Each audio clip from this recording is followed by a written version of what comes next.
Ang pagpapatuloy. Pinapakita nga sa tin dito bago tumakbo sina Yeon Song Sangal at Huiwon pasalubong sa mga halimaw na parang sawa na sa kanin at ulam. Sa harap ng di makapag-ante na pulang gate na ito ay nililinaw ni Huiwon sa ating bida kung tatakbo ba daw talaga sila patungo sa mga halimaw at hindi tatakbo patungo sa Dongguk University Station.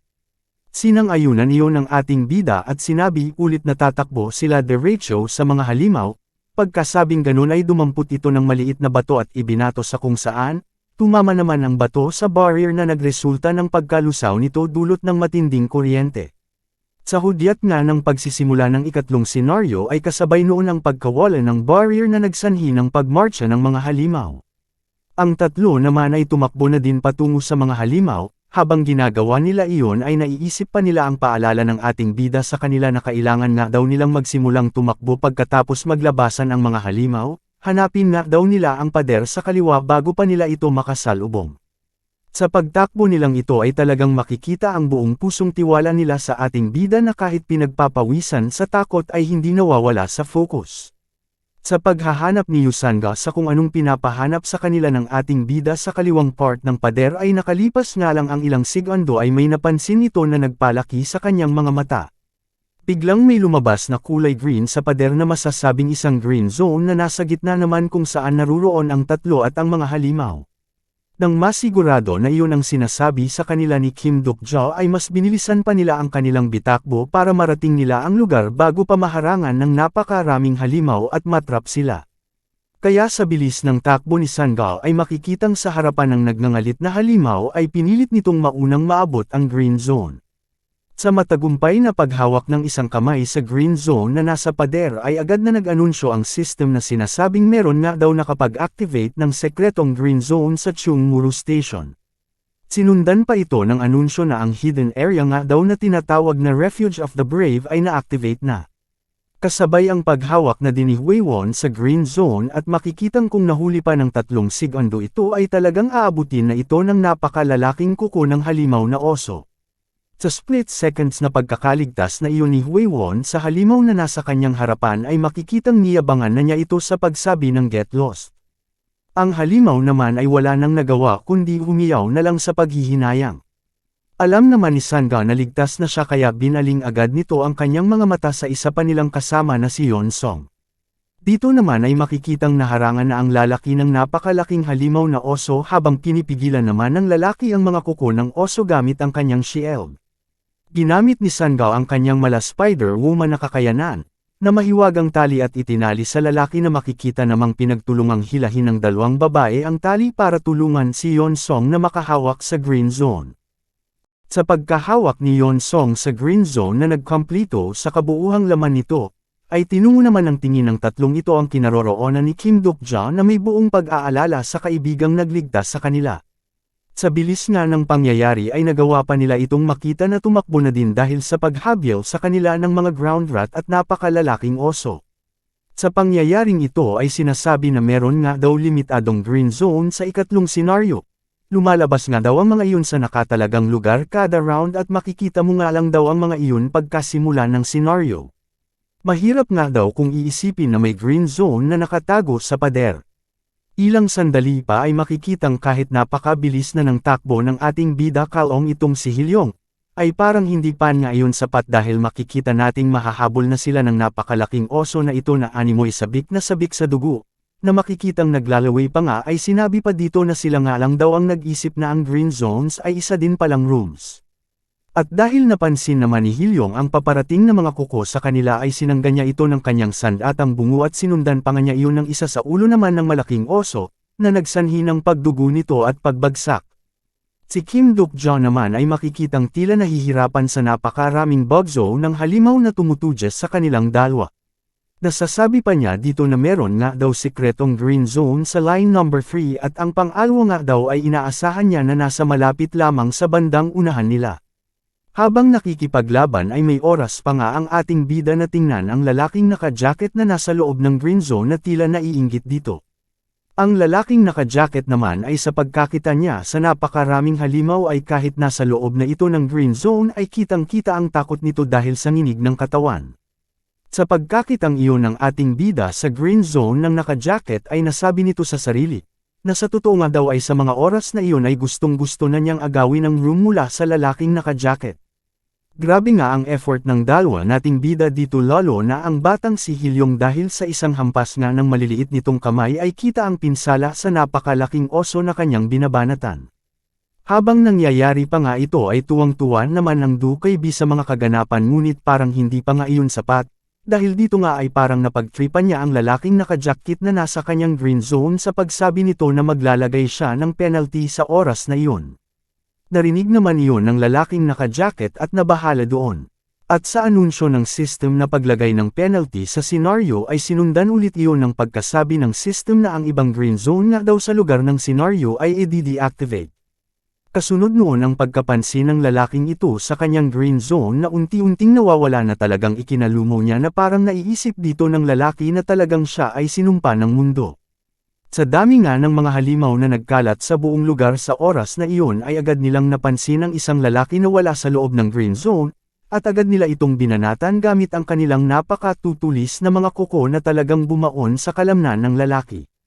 Sa pangyayaring iyon ay pagsamantalang nagkaroon ng espasyo si Kim Duk-jo at Hilyong para sila ay seryosong lumaban sa pagbaba ni Kim Duk-jo sa bata, habang tinitingnan ang nakakaawang pagpatay ng mga halimaw sa mga taong nawalan ng green zone.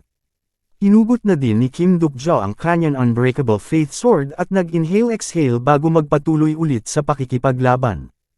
Sa isip ng ating bida na ang makaligtas nga daw sa walang habas na pagpatay ng napakaraming halimaw na iyon ng kahit isang araw, ay masasabi niyang isang halimaw si Jung Yok-yu. Natanong pa niya sa kanyang sarili na kaya niya daw kaya iyon kung gagamitin niya lahat ng kanyang coins para itaas ang kanyang stats. Ngunit sa tingin daw nga niya ay hindi pera niya iyon kakayanin dahil yun nga daw ay 8 araw. Ilang sandali pa ay parang may naisip itong si Hilyong kaya tinawag nito si Kim Duk-jo. Sumagot naman ang ating bida na wag nga daw sa oras na iyon dahil masyado siyang abala o busy. Nagsalita naman ulit ang desperadong bata na pwede nga daw niya siyang iwanan doon. Sa narinig na nasabi ng bata ay nanlaki ang mga mata ni Kim Duk-jo dahil sa parang di pinag-isipang sinabi ng bata na iyon. Nilingan naman agad ni Kim Duk-jo ang bata para makita ang ekspresyon ng mukha nito. Nang makitang parang wala namang mali ay nagtanong ang ating bida kung ano ba daw ang ibig nitong sabihin sa sinabi niya. Sumagot ang bata na hindi nga daw niya kasi naiintindihan na nagpapatuloy ang ating bida sa bagong mundo at nag-aabala pa para tulungan silang apat, dahil kung tutuusin nga daw ay mas marami siyang magagawa na mas magaganda nang hindi nahihirapan ng ganoon kung siya lamang mag-isa. Sa narinig ay napaisip na naman ng malalim itong ating bida habang sumulyap ng tingin sa bata kung bakit iyon nasasabi na talaga namang tama. Sa pagsulyap na iyon ay nakita niya itong bata na nakikipaglaban ng walang takot sa mga halimaw at nasabi sa isip na sa totoo nga lang daw ay hindi din niya alam ang sagot doon sa sarili niya, ngunit isang bagay nga lamang daw ang masisigurado niya sa kanyang sarili. Pinakita naman ng tatluong ito na grabe ang pag-aalala sa ating bida na natanong pa ni Yeonsong sa dalawa niyang kasama kung sa tingin ba daw nila ay okay lamang si Kim Duk-jo at Hilyong Lee. Sumagot naman si Hwewon na hindi nga daw niya makita dahil sa napakarami at naglalakihang mga halimaw. At dito nga habang sakmal ng halimaw ang talam ng espada ni Kim Duk-jo ay sinabi niya sa bata na tama ito. At sa napakabilis na paghiwang ito na nagdulot ng pagkamatay ng napakaraming halimaw na nakapalibyet sa kanila na nagdulot naman ng pagkamangha ng batang si Hilyong. Sinabi pa ni Kim Duk-jo sa bata na totoo naman nga daw na mas madali para sa kanya na gumalaw kung siya lamang mag-isa at sarilihin ang lahat ng kinikitang coins.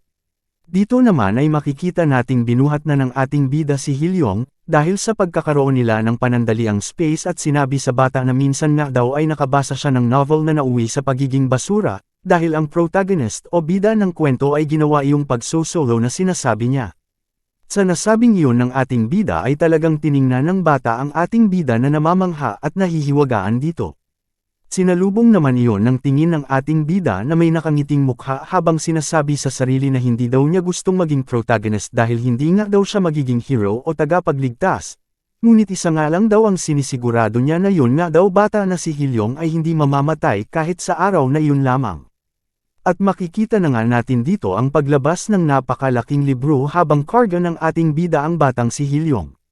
Sa pagbukas ng libro ay pinaalalahanan ni Kim Duk-jo ang bata na kumapit ito sa kanya ng mahigpit. Lumabas na rin nga dito ang sinasabi ng kanyang system na skill ng iba't ibang character na pwede niyang mahiram na nakabookmark sa kanyang skill. Ang una ay ang pagiging delusional demon ni Namwoon Kim na may pagkakaintindi na 35, pang-alwa ang Steel Blade ni Yeonsong na may pagkakaintindi na 65 at Unsight naman ni In Woo Chian na may pagkakaintindi na 20. Kasunod noon ang pag-activate ng bookmark number 1 at makikitang Kumar I-pass na nga itong si Kim Duk-ja gamit ang skill na hiram niya sa karakter na si Namwoon Kim habang karga itong si Hilyong, at makikita nga rin natin dito na sa daraanan nila ay may nag-aantay na ding napakaraming halimaw. Sa paghahanap ng ating bida sa green zone na kanyang nasabi ay talagang hirap na hirap ito dahil sa sobrang daman ng mga halimaw at siya lamang ang tina-target. Ang Unbreakable Faith Sword naman ay hindi siya binibigo na kahit ngipin ng mga halimaw na ito ay hindi pinapatawad at nagkakaputol-putol na nagsasanhi ng kanilang kamatayan. Ngunit kahit ganoon nga ay talagang hirap na hirap pa rin ang ating bida. Sa pagkakapatay ng huling nasa harapan nilang halimaw na oso ay nagsanhi ito ng pagkakatanaw nila sa kanilang matagal ng hinahanap na green zone na makikitang nagliliwanag pa nga. Ngunit heto na naman ang napaka-lalaking nagngangalit na oso na tila walang kaubusan at patuloy dinudumog ang ating mga bida. Nang makampirma ito ni Kim Duk-jo ay gamit ang kanyang hiram na kapangyarihan ay tumalon ito ng mataas sapat para hindi maabot ng mga naglalakihang mga oso. Nang makita ito ng mga oso ay gigil na gihil ang mga ito na animoy mga killer machine. Ngunit sa pagtalon niyang ito ay makikitang nanlaki ang mga mata niya sa di inaasahang nakita. Ang room na balak ng ating bidang puntahan na kayang maglaman ng 2 tao ay isa na lamang ang hinihintay para ito ay mapuno. Kaya naman dali-dali ang ating bida na tingnan kung ano ang nangyari at nakita nga niya ang isang lalaking nakaitim na talaga namang pamilyar. Mula sa itaas na bahaging ito ay malinaw na nakita ng ating bida ang regressor na si Jung Yok-yu na kinuha ang isang pwesto sa sikretong green zone. Sa pagkakapansin sa ating bida ng lalaking si Jung Yok kasunod din noon ang paglapag ng ating bida sa malapit dito. Pagkababa ni Kim Duk-jo ay para itong siga na agad tinawag ang regressor na para bang may pagkakamali itong nagawa. Habang papalapit na nga dito ang napakaraming halimaw na humahabol sa ating bida ay desperado nitong tinanong sa regressor kung pwedeng umalis ito sa kanyang kinatatayuan. Dagdag pa ng desperadong si Kim Duk-jo na alam naman daw niya na magagawa nitong makaligtas at mabuhay ng isang gabi nang wala ang room na kanyang kinaroroonan. Sumagot naman agad ang regressor na parang tamad na tamad sa buhay na hindi niya daw alam dahil pakiramdam daw niya ay napapaguran siya sa araw na iyon. At dahil alam ng ating bida na kapag sinabi ni Jung Yok ang ganoon ay wala nang makakapabago noon ay nagnitnit ito sa galit sa hindi kapanipani walang nasasaksihan ng ating bida.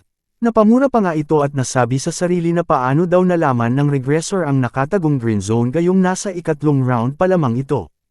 Sa naaalala pa nga daw niya na ang unang beses na nagamit ng regressor ang sikretong green zone ay noong ito ay nasa ika-4 na round na. Nang talagang sobrang lapit na ng mga halimaw ay napansin ng ating bida na maging itong si Hilyong ay gigil na din sa regressor at nagawa pa nga na makipag-eye-to-eye dito. At dahil wala nang ang oras para sa pagtatalo ay mabilis na nagdesisyon si Kim Duk-jo at sinabi kay Jung Yok na kung ayaw niyang umalis ay tanggapin na lamang niya ang bata sa room. Nagulat doon si Hilyong dahil di niya alam kung may room pa na mapupuntahan ang kanyang tagapagligtas. Si Jung Yok naman ay sinabi din na ibigay sa kanya ang bata na para bang nauna lamang ang ating bida makapagsabi dahil balak talaga niya na kunin ang bata. Sa pagkakompleto ng room na kinaroroonan ni Jung Yok-yu ay makikita natin dito na hindi matanggap ni Hilyong na nilagay siya sa ligtas na lugar ng ating bida, kaya nagtangka itong umalis sa room ngunit hinawakan ito ni Jung Yok sa balikat para ito ay hindi makaalis at mapahamak. Sa pangyayaring iyon ay nagdulot sa ibang constellation na mag-alala na sinabing si Bald Leader of the Peasants Army daw ay pinaikit na lamang ang mga mata. Samantalang si Demon Light Judge of Fire naman daw ay naaawa sa kalagayan ng ating bida na makikita na nga nating nahihirapan na sa napakarami at napakalalaking mga nagngangalit na oso.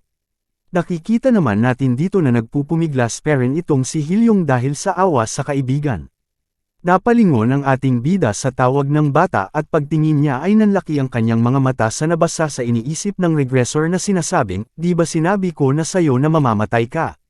Makikita pa nga dito ang mukha ng regressor na parang may galit sa ating bida na pwede ring sabihin natin na kulang pa ang napatunayan ng ating bida sa kanya at kailangan pa niya itong dagdagan pa. Kaya naman ang ating bida ay makikitang nginitian lamang ang baliw na regressor at malakas na sinabi habang dinudumog ng napakarami at napakalalaking mga galit na oso na hindi ako mamamatay. At dahil nakadroga itong mga halimaw na parang hindi nakakaramdam ng anumang sakit ay talaga namang makikita nating ang ating bida na unti-unti nang nauubusan ng lakas, at naitutulak na sa lupa ng napakalaking oso na ito. Ilang saglit pa ay tuluyan ng naglaho si Kim Duk-jo at natabunan na ng napakarami at naglalakihang oso na nag-uunahan para matikman ang laman ng ating bida na si Kim Duk-jo.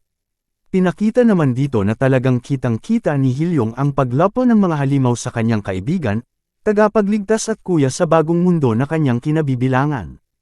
Wala na nga itong nagawa kundi ubusin na lamang ang boses sa pagtawag sa kanyang mahal na kaibigan. Kasunod po noon ay doon na po muna nagtatapos ang ating episode. Palike naman po ng ating video para suporta na din po sa ating channel. Maraming salamat. Ang nakikita naman po ninyo ay ang pasilip sa sunod nating episode bukas.